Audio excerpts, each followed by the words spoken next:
Audiolibro, Sexualidad e Identidad de Género, lo que seguro debes saber, por Esteban Borghetti. Primer blanco, la familia. Una reconocida feminista radical de género, Allison Jagger, autora de diversos libros de texto utilizados en programas de estudios femeninos en universidades norteamericanas, revela claramente la hostilidad de las feministas del género frente a la familia.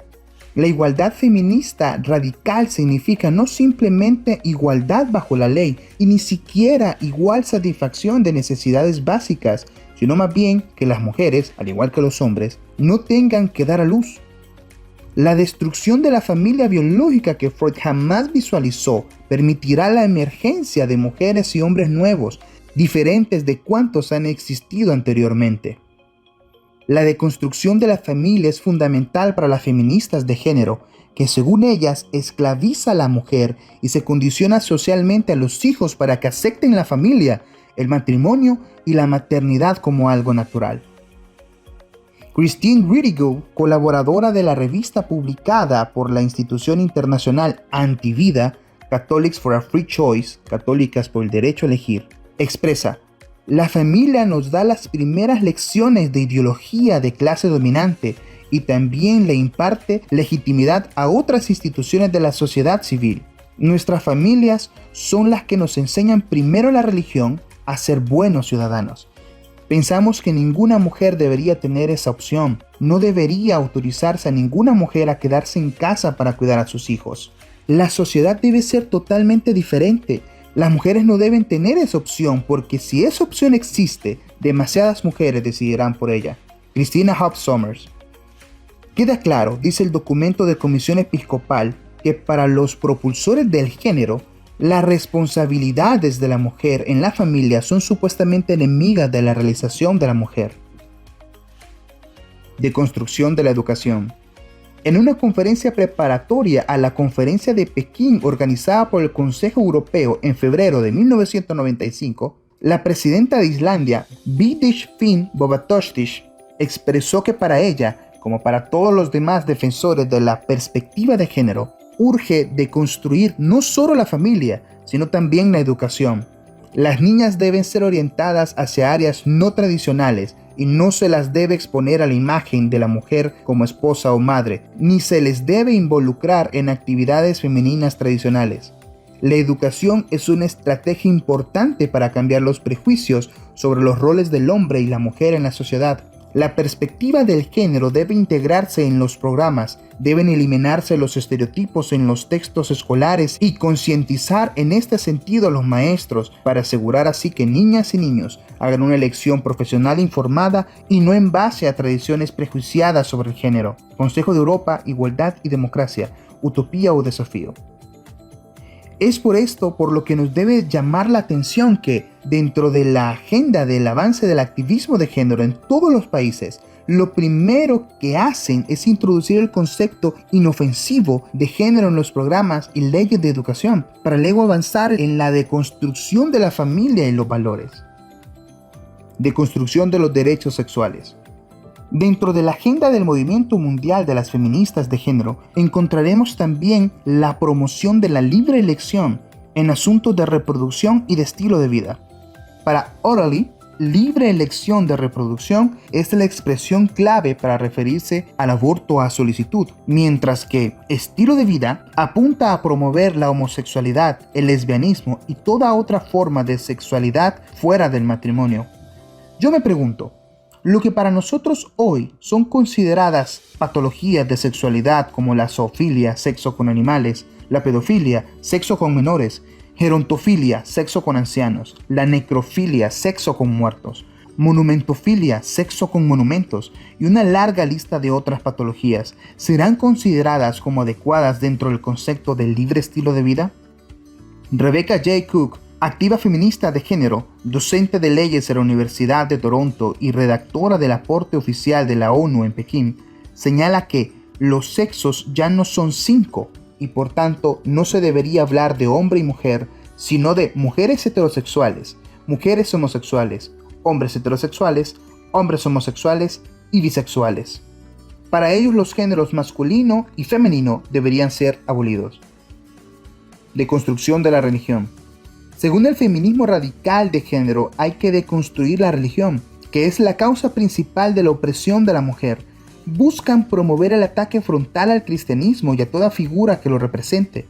Numerosas ONG acreditadas ante la ONU se han empeñado a criticar a quienes ellos denominan fundamentalistas, cristianos católicos, evangélicos y ortodoxos, judíos y musulmanes, o cualquier persona que se rehúse a ajustar las doctrinas de su religión a la agenda del feminismo de género, argumentando que la religión es un invento humano y las religiones principales fueron inventadas por hombres para oprimir a las mujeres.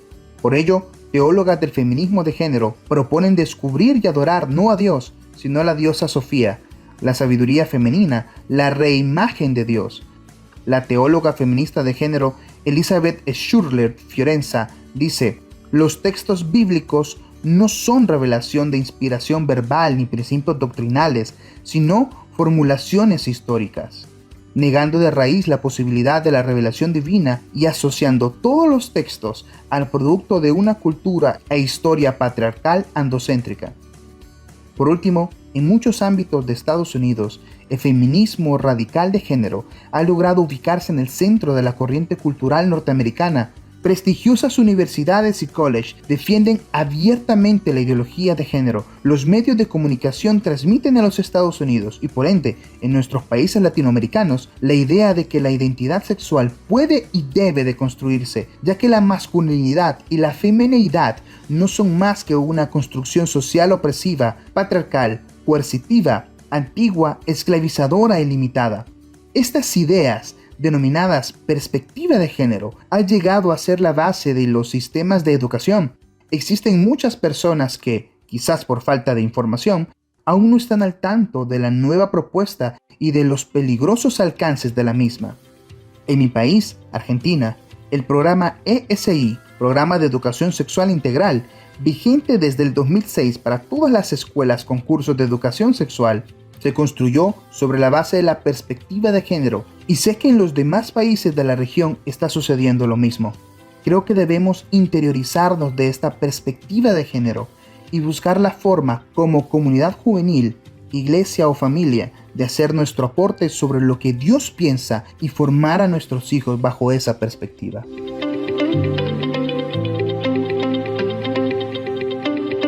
Capítulo número 4. Ley de Identidad de Género.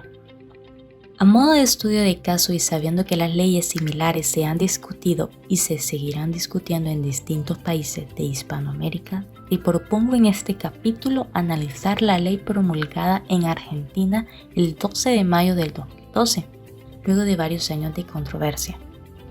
Si bien es una ley particular para la Argentina, quienes la impulsaron, el movimiento LGTB, lésbico, gay, transexual y bisexual, forman parte de una agenda mundial en la que tratan de imponer leyes similares en cada uno de nuestros países, y por esta razón creo pertinente entender el alcance y hacer una observación crítica paciente. Ya estuvimos explicando que la identidad sexual hace referencia a los rasgos de índole sexuales biológicos y anatómicos, donde solo hay dos posibilidades de expresión, macho o hembra de la especie. En cambio, el concepto de identidad de género es introducido para hacer referencia a las múltiples características psicológicas que podría haber en la expresión de dicho sexo anatómico.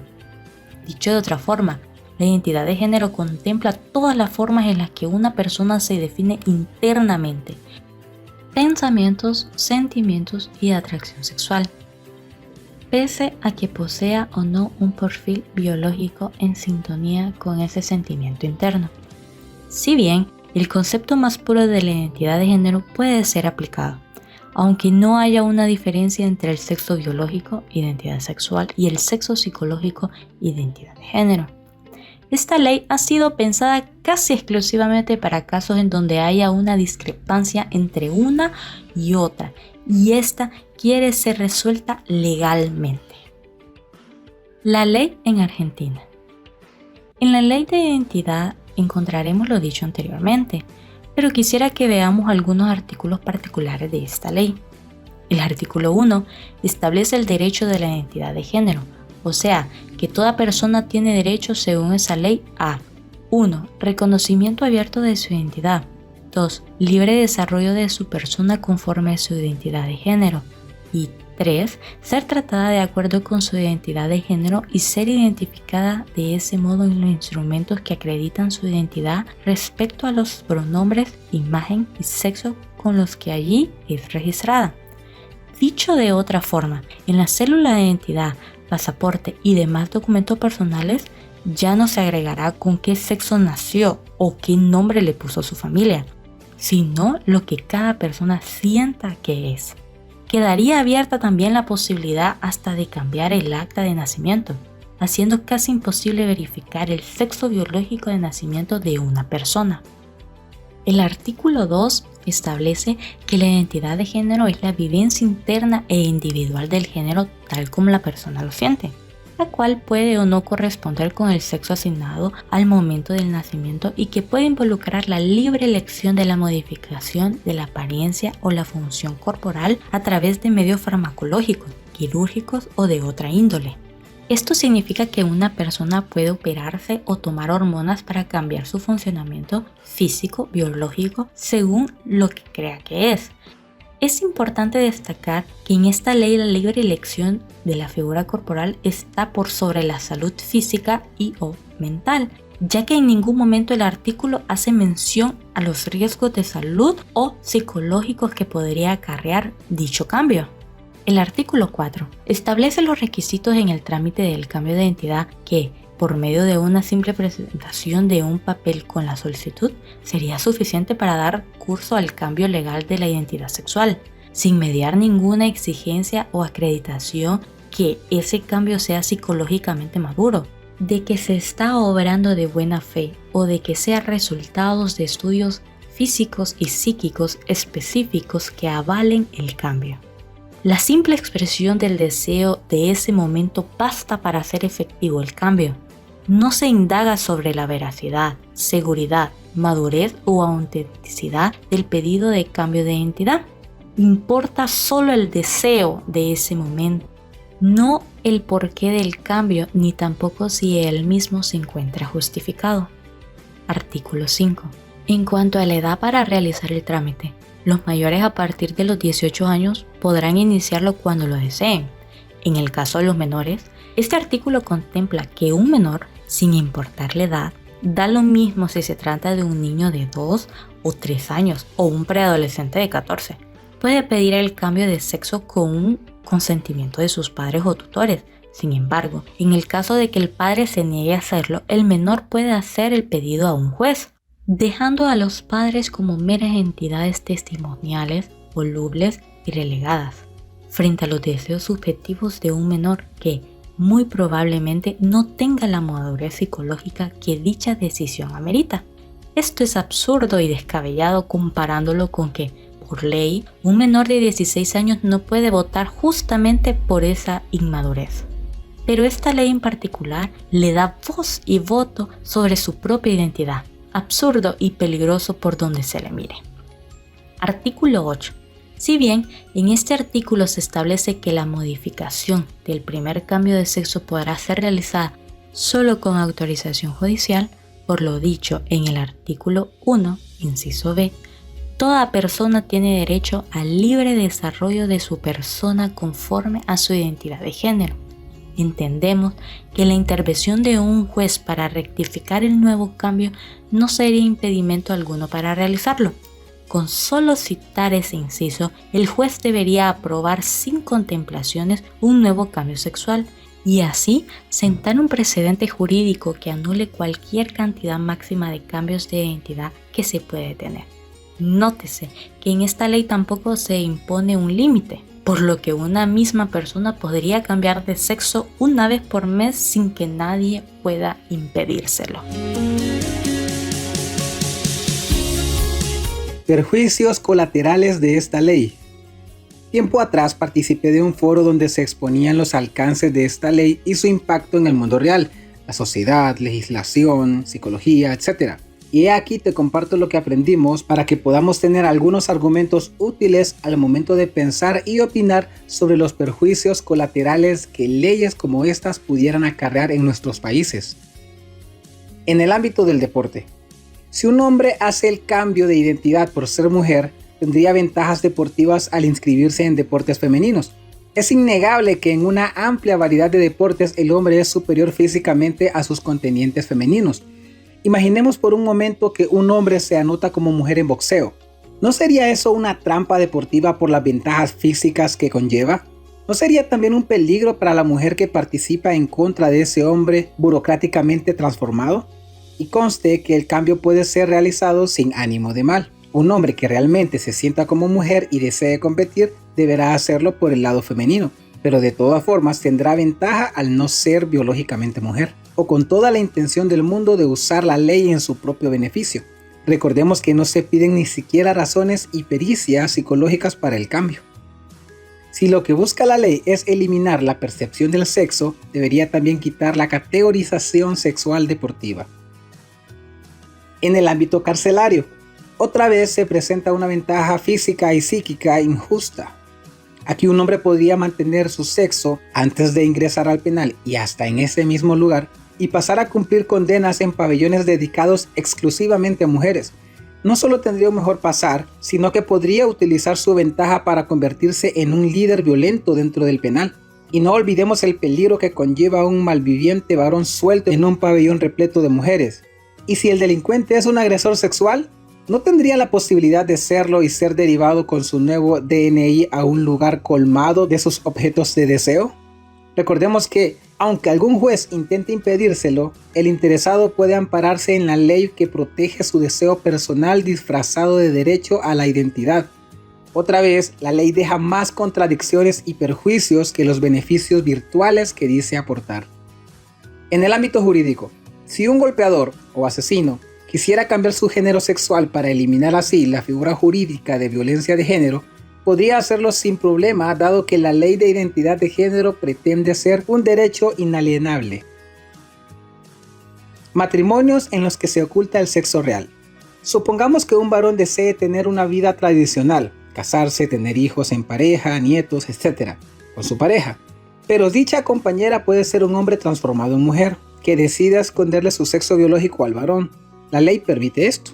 Entonces, el cónyuge tendrá problemas en base que serán incompatibles con sus deseos de pareja y familia. El deseo propio de una sola persona termina perjudicando al del contrayente opuesto y también a toda su familia. En la puja por dos deseos autopercibidos, la ley le da el beneficio primario al que oculta la información adrede, y para intentar un blanqueo, este debe ser con un juez de por medio, con el amparo del artículo 9. Una vez que el daño psicológico, institucional y económico se haya producido. En el ámbito social, imaginemos que un violador de mujeres bien podría pedir el cambio de sexo para tener acceso fácil e irrestricto a baños femeninos. Lo mismo sucedería en los probadores de ropa en una tienda de mujeres, donde a un hombre autopercibido como mujer pudiera estar dándole rienda suelta a sus perversiones sexuales. No olvidemos que no es necesario aval psicológico, por lo cual el que pide el cambio puede ser virtualmente cualquier cosa. Otro caso en este mismo sentido sería la situación de que nuestros niños en jardines de infantes de 3 a 5 años tengan una maestra autopercibida mujer, pero con barba, voz grave y pelo en el pecho, por ser biológicamente varón. ¿Cómo le hace entender a ese niño que se trata de la señorita maestra? ¿Cuál sería la formación que ese niño recibiría sobre la sexualidad con semejante mensaje opuesto a lo que ve en realidad con sus propios ojos, teniendo en cuenta que psicoevolutivamente el método de aprendizaje es por identificación e imitación? Estos niños pueden copiar ese patrón y pedir, quiero ser del otro sexo. Recuerda que está contemplado en la ley, no hay mínimo de edad y tampoco importa lo que los padres quieran. ¿Qué seguridad se espera que puedan tener los padres al dejar que esa mujer, por ley, acompañe a un baño a su hijo? ¿Qué tipo de modelo se le impone al niño a tan corta edad? En el ámbito de la medicina, en un examen médico siempre se tienen en cuenta no solo los síntomas por los que la persona acude a consulta, sino también las probabilidades basadas en edad y sexo. Pero si el médico no tiene acceso al sexo real, sino al autopercibido por el paciente, ni siquiera mirando su documento puede saberlo. Puede diagnosticar o buscar patologías donde no hay chances de que existan. Enfermedades como cáncer de colon, cáncer de mama, endometriosis, dismenorrea, embarazos, problemas nutricionales, osteoporosis, fibromialgia, bocio, adenopatías, cardiopatías y miles más. Pueden ser mal diagnosticadas y tratadas en base a esos falsos datos de género. Aún peor sería en caso de urgencia extrema, en donde el paciente tal vez no pueda comunicar su sexo real. Los juicios por mala praxis también se verían aumentados por este tipo de factores. En el ámbito de las estadísticas basadas en el sexo también tenderían a fallar al tener que contemplar tanto el sexo real como el autopercibido como únicos. Los datos de censos nacionales también arrojarían discrepancias, pudiendo cambiar enormemente cifras sobre sexo de una edición a la siguiente, y lograrían proyecciones falsas que impactarían en muchísimos sectores. Rol de la familia en la formación de la identidad sexual y la elección de pareja. Mi mamá, también psicóloga de profesión, escribió hace casi 4 décadas las siguientes afirmaciones que son increíblemente vigentes hoy. Al estudiar la familia no podemos separarla del contexto social que la rodea. Ella está inmersa en la sociedad, de la que recibe fuerte influencia con cambios que operan a un ritmo tan veloz que demandan una permanente reestructuración. Los problemas que aquejan a la sociedad los sufren las familias. Es innegable que nuestra sociedad está en crisis en lo educacional, moral y religioso, expresada en el enfrentamiento de los valores tradicionales que sustentaron la conducta humana y los nuevos valores que sostienen nuestra cultura. Este conflicto que llega a la familia presiona sobre la misma, se hace expreso en las dificultades de relación entre sus miembros, ensancha la brecha comunicacional entre padres e hijos, socava las bases de la estructura familiar y debilita la autoridad de los padres sobre los hijos. No podemos negar que la tarea de educar a nuestros hijos no resulta fácil de ejercer. Es por eso que hoy más que nunca la familia por su proyección requiere mantenerse como el principal lugar de equilibrio psicosocial continuo y trascendente. Hoy más que nunca la familia cristiana enfrenta un desafío ante la sociedad, el de demostrar los valores que constituyen su fundamento. Debe y puede mantenerse como un centro de salud emocional entre sus miembros. Esta tarea puede desarrollarla sobre todo porque cuenta con la protección de Dios para hacerlo, el cual le dará también las fuerzas para cumplirla. Es evidente que en la actualidad se ha agravado la situación social imperante en una Latinoamérica que desconoce los principios morales absolutos y deja a la familia desprotegida como institución, en especial por aquellos que tienen el deber de hacerlo. En la Declaración de los Derechos Humanos, artículo 16, parte 1, y en el Pacto Internacional de Derechos Civiles y Políticos, artículo 23, parte 1, se define a la familia como el elemento natural y fundamental de la sociedad y tiene derecho a la protección de la sociedad y del Estado. Lejos de eso, la familia hoy se ve expuesta a fuerzas culturales que representan un claro ataque a la institución familiar. Hay evidentes indicadores de fuerzas destinadas al debilitamiento de su estructura, ataques implícitos y explícitos contra su integridad. 1. La tendencia cada vez mayor de un número de mujeres en general destacadas socialmente que se proponen ser madres, pero no formar un hogar, ni convivir con el padre del niño, quien solo es considerado en este caso como el dador necesario de la célula fecundante. 2. El número creciente de jóvenes que deciden vivir juntos sin compromiso a largo plazo y mientras dure el amor. 3. El intento de legalizar el aborto, ya aceptado en varios países y movilizado sobre todo por el movimiento feminista en su febril necesidad reivindicatoria del rol de la mujer, argumentando que uno puede hacer lo que quiera con su cuerpo, olvidando que en su interior es portadora de una vida individual que merece ser respetada. Esta posición pro aborto es exponente de la cultura de la muerte, que se enfrenta con la cultura de la vida. 4. Los nuevos tipos de familia. La aceptación de las uniones homosexuales que pretenden igualarse con las heterosexuales. El activismo gay que avanza a nivel mundial a un ritmo impensado, llegando a influenciar decisiones gubernamentales, cambiando patrones culturales y principios escriturales. 5. El nuevo concepto de género que aparece en los programas de educación sexual, intentando dejar de lado la determinación biológica de masculino y femenino, queriendo establecer nuevos géneros desde la perspectiva sociocultural, 5 géneros en lugar de 2. 6. El intento de clonación con seres humanos que reemplaza la unión de las células reproductivas por la copia de otro ser en la creación de nuevas vidas. Frente a tantas presiones ideológicas, la familia como institución navega en aguas peligrosas y es necesario arbitrar todos los medios para salvarla del naufragio, promoviendo proyectos que orienten a los padres para el ejercicio de las funciones que les corresponden. El argumento de vida. A lo largo de mi tarea pastoral y profesional he encontrado muchas teorías sobre la familia y su funcionamiento.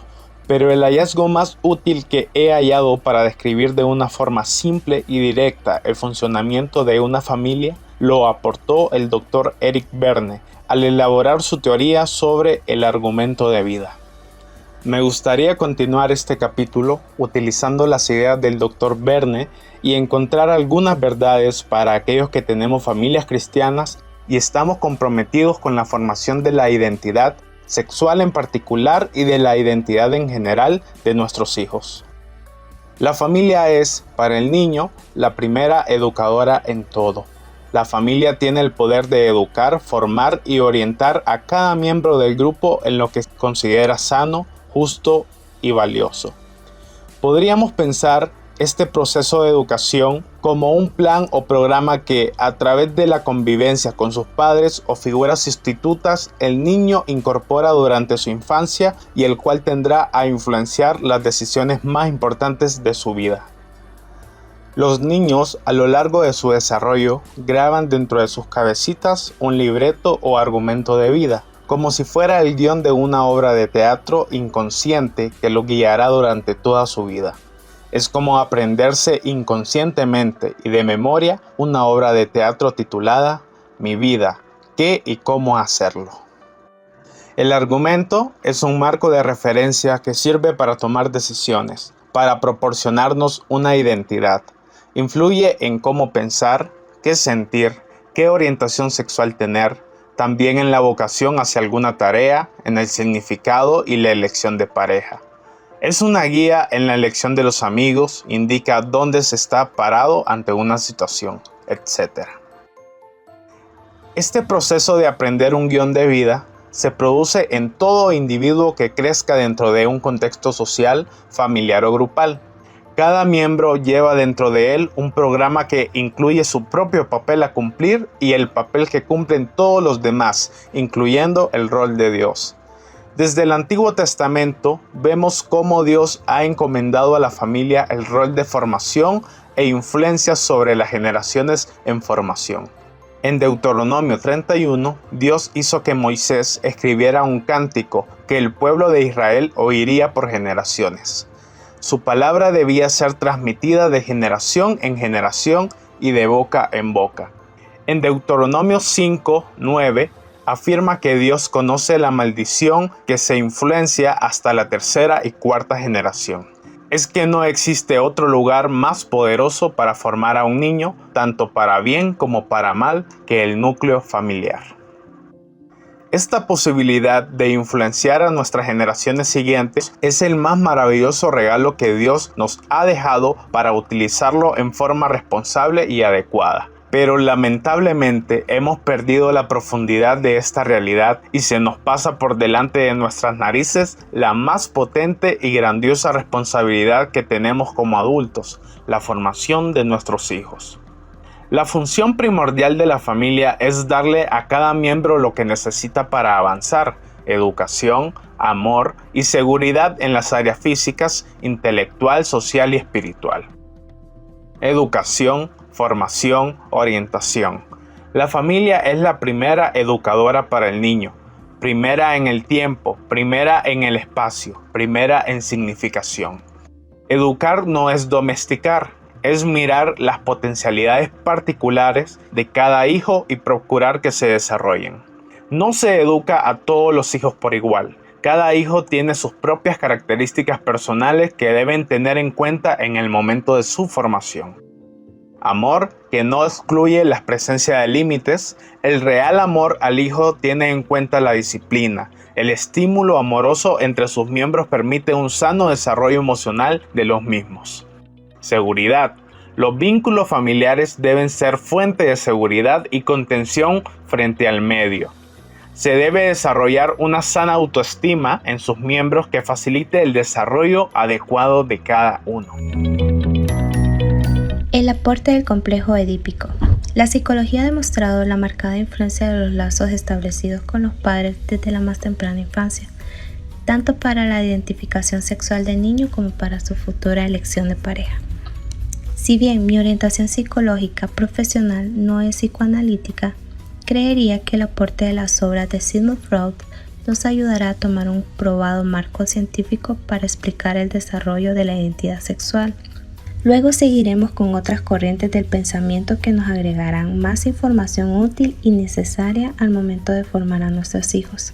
Aunque el proceso edípico y su culminación y la aparición del superyo ha sido objeto de muchas críticas por destacadísimos escritores, pretendo aquí hacer una revisión básica y sencilla sobre este proceso y quedarnos con la esencia fundamental del rol del padre y de la madre durante la formación de la niñez de los hijos. En los distintos textos de Sigmund Freud y posteriormente en la lectura que de ellos hace Jacques Lacan, se demuestra cómo el niño nace en un estado de indefensión y de dependencia de sus padres y cómo a partir del amor, alimento, abrigo, contención y cuidado de ellos podrá estructurar un psiquismo y desarrollar una sana identidad. Es innegable la importancia que ejerce en esto el proceso de conocimiento como complejo de Edipo, ya que este es el punto inicial de su formación sexual y de la actitud que tomará en su vida adulta ante la sociedad. Es sabido por todos que cuando el niño nace varón o mujer, su primer vínculo lo establece con su mamá o en términos psicoanalíticos con el pecho materno.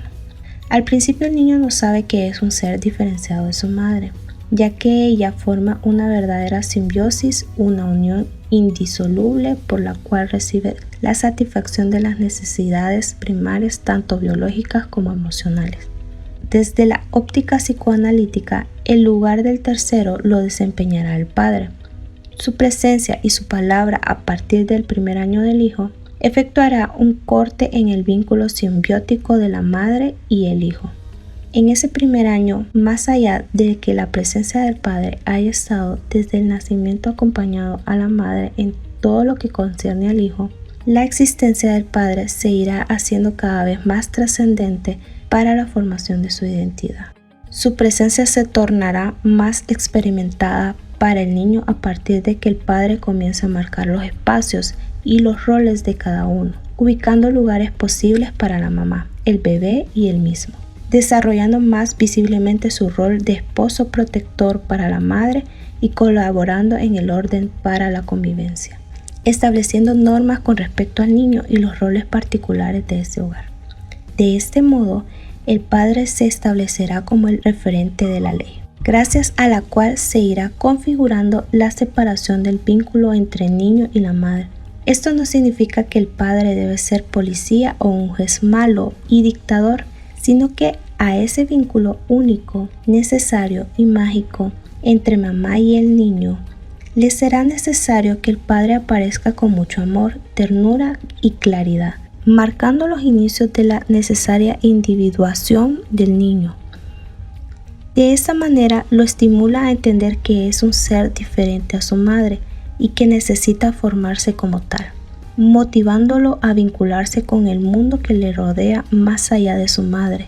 Le demuestra, si todo funciona bien, el inicio de camino para ser el individuo autónomo. Así irán escribiendo en la psiquis del infante las grandes conceptualizaciones de la psiquis adulta. las diferencias entre placer, displacer, satisfacción, frustración y aprenderá a tolerar no sin angustia las ausencias de la madre. El proceso edípico transcurre entre los 2 y los 5 años. Obviamente, en el principio del mismo niño difícilmente estará a gusto o feliz con esta angustia que traerá la separación del vínculo con la madre y experimentará sentimientos un poco hostiles hacia el progenitor del mismo sexo. Pero poco a poco se irá acomodando si es que el padre inicia con la satisfacción de nuevas necesidades que el niño irá desarrollando.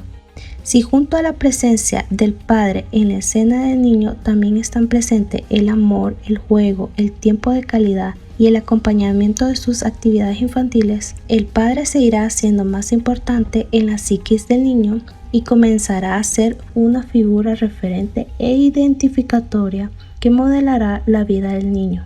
Lo idealizará, lo imitará, querrá ser como el padre. Al terminar el proceso edípico, los niños tendrán un sano vínculo con ambos padres. Se habrá producido una gradual y beneficiosa separación de la madre y se habrá incorporado al padre como figura identificatoria necesaria para la positiva formación de la identidad sexual del varón. De la misma manera, aunque en forma un poco más compleja, sucederá con la niña en la elaboración de este complejo. La niña pasará de su simbiosis materna a la separación de la misma a través de una incorporación de la figura paterna a la escena y formación. El padre, de la misma forma que lo vimos con el niño, impulsará la angustia de la separación y provocará la formación de la individualización. Si la aparición del padre, hombre, en la escena de la niña está envuelta de amor, juego, expresión de cariño, de felicidad por tener una niña mujer como hija, y si el padre es nutritivo y disfruta pasar tiempo con su hija, provocará una admiración de la niña hacia su padre y a la vez una competencia por la conquista del padre, hombre, con su madre. En esa positiva tensión o competencia con su madre femenina, mujer, frente al hombre masculino, padre, se irá forjando la identidad femenina de la mujer. Imitará a la madre para conquistar al padre. El padre será promotor de la identidad y autoestima femenina de la niña. La mirada del padre significa la primera mirada masculina que se hace sobre ella. La función de ambos padres es fundamental en el proceso de identidad sexual de los hijos, fundamental en el proceso de las fantasías edípicas del hijo, hombre o mujer. Es necesario que desempeñen bien sus roles y aporten límites claros para con sus hijos, completándose para satisfacer las necesidades de los hijos. El trato entre ambos padres condicionará también la elección de pareja que los hijos realicen en el futuro. La forma en que se tratan en el día a día será el modelo identificatorio del hombre y mujer tanto para la formación como para la elección de pareja. Serán los primeros modelos. El rol del padre y la aceptación, cuidado y respeto que haga de la madre y viceversa dejará huella en la estructura psíquica del hijo. Si bien hay diferencias en la forma en que los varones y las niñas atraviesan el complejo edípico, siempre se verá que esas huellas psíquicas iniciales se reactualizarán en la pubertad y adolescencia, o como diría Pamela Levin en su libro sobre las etapas del desarrollo, autora que recomiendo leer. En la adolescencia se reciclará lo aprendido durante la niñez y se afirmará una identidad sexual y el estilo personal del trato con el sexo opuesto. El psicoanálisis considera que a los 5 años se resolvería el complejo edípico, dando paso a la constitución de la instancia psíquica del superyo, norma internalizada en la psiquis, marcada principalmente por la presencia del padre, representante de la ley, la cual ya no solo está visiblemente en la vida del niño, sino que está incorporada en su mente como que sí se puede hacer y lo que no se puede hacer. El niño incorpora así el concepto de prohibición y de tolerancia a la frustración indispensable para la vida adulta, pero de difícil y lento aprendizaje. Freud, en continuación a las lecciones introductorias del psicoanálisis, 1932 expresa el establecimiento del superyo. Puede considerarse como un caso de identificación lograda con éxito con la instancia parental. Identificación no solo con los roles de los padres, sino con todo lo que ellos supieron transmitir al hijo para que luego sea internalizado por éste. Los juicios de valor, la mirada sobre el mundo, los preceptos morales, etc. O sea, la identificación del pensar, sentir y hacer. Complementando la idea de Eric Berner, diremos que antes de los 8 años los niños asimilaban por imitación o complementación de las figuras parentales los roles que luego tenderán a actuar. Estos roles se aprenden en la infancia, se ensayan en la adolescencia y se actúan en la adultez. La potencia del argumento está en que pueden cambiar los actores, pero los roles se mantienen y se reproducen. El padre, madre o personaje de identificación puede no estar más, pero los roles aprendidos de esta figura se intentarán aplicar a lo largo de la vida. Cada personaje tiene mandatos parentales, grabados generalmente de formas no verbales y no conscientes. Tienen un guión que cumplir. Este mandato fue grabado por imitación, lo que nuestros padres hacían, o por complementación, lo que ellos no hacían. Estos mandatos condicionarán los diferentes aspectos de la vida: vivir, crecer, pensar, sentir, disfrutar, ser uno mismo, hacer, tener éxito, elegir su trabajo y pareja, etc. Y podremos rastrearlos por lo menos hasta en 3 generaciones atrás. Capítulo 6. Tips para padres y líderes en la formación de la identidad de los niños. Como ya lo hemos hablado, la identidad se construye a lo largo de toda la vida. Sin embargo, la infancia, los primeros años de la vida, son cruciales para afianzar una base sólida de la personalidad. Existe una norma genética que marca al feto como macho o hembra, pero para que cristalice como tal, se necesita del entorno adecuado a partir del nacimiento. Nos identificamos como hombres o mujeres siguiendo un proceso evolutivo donde el aprendizaje cobra un importante papel. Lo genético, macho-hembra, más lo ambiental, padres, familia, amigos, colegio, educación, experiencias sexuales, etc. Determinan nuestra evolución psicosexual y dará lugar a la identidad sexual. ¿Cómo se consigue esto? Con una adecuada educación basada en potenciar la autoestima del niño, afianzar sus seguridades y desarrollar la confianza en sus posibilidades a través de una personalidad sana y de valores firmes de los padres o educadores. Más allá de una acción directa ejercida por el ejemplo y los procesos educativos implementados, existe una influencia más profunda que se recepciona en el plano inconsciente del aprendizaje y sin que necesariamente los padres lo perciban. Nos referimos a los mecanismos de identificación que operan en el niño.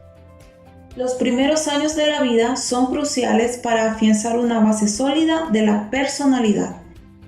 Decimos que es un aprendizaje y distinguimos 2 tipos del mismo. El consciente voluntario, en el que el sujeto se propone aprender. El inconsciente, donde se aprende sin proponérselo. Este se genera especialmente en la estructura familiar. Hay identificaciones en el plano del sentimiento, del pensamiento, en la forma de ver la vida, etc. Estos mecanismos de identificación operan en el plano profundo de la personalidad. ¿Cómo ayudar a los niños? Como decíamos anteriormente, las primeras etapas de la formación en los niños son críticas para la construcción de una personalidad sana. Una personalidad sólida y segura consiste en una identidad madura y confiada, que ha recibido cariño, reconocimiento, corrección y orientación, que respeta la autoridad, sus derechos y los derechos de los demás, asume sus propias responsabilidades, soporta la frustración y es capaz de estar satisfecho de sus logros personales. Si me pidieran que solo elija una única variable para la formación de la identidad saludable en el niño, sin duda diría que trabajemos en su autoestima. Si me pidieran que prediga el comportamiento de una persona en la mayoría de las situaciones que pudiera enfrentar, solo le pediría la puntuación en su autoestima y con ella podría suponer cómo se desempeña en el resto de las áreas. La autoestima se origina básicamente en los primeros años de vida, en la interrelación con las conductas de los padres o sustitutos, origen exógeno de la infancia. Quienes tienen autoestima alta presentan niveles más altos de adaptación en conjunto que quienes tienen autoestima baja. La gente con adecuada autoestima es menos ansiosa en una variedad de situaciones y es menos propensa a estar deprimida, irritable o agresiva. Las personas que tienen autoestima baja son más propensas a tener sentimiento de resentimiento, enajenación e infelicidad. Las que tienen autoestima baja también son más propensas a experimentar insomnio y síntomas psicosomáticos. No es posible disfrutar de una pareja adecuada o lograr éxito en un trabajo o proyecto sin un mínimo de autoestima. Nuestra autoestima es especialmente propensa a mostrarse en nuestras relaciones con otras personas. Las personas que se sienten bien consigo mismas tienen tendencia a que los demás les caigan bien y aceptar sus flaquezas. A causa de sus sentimientos genuinamente positivos hacia los demás y aceptación de los demás, estas personas tienden a resaltar lo mejor en quienes los rodean. Un cliché que contiene más de un vislumbre de verdad es que una persona que se siente bien consigo misma hace que las otras personas se sientan bien consigo mismas. Así, si deseamos que nuestros niños lleguen a conseguir una adecuada autoestima y que se conviertan en adultos felices, seguros de su identidad sexual, tendremos que trabajar en la construcción de una sólida base de su personalidad, fundamentalmente durante los primeros años.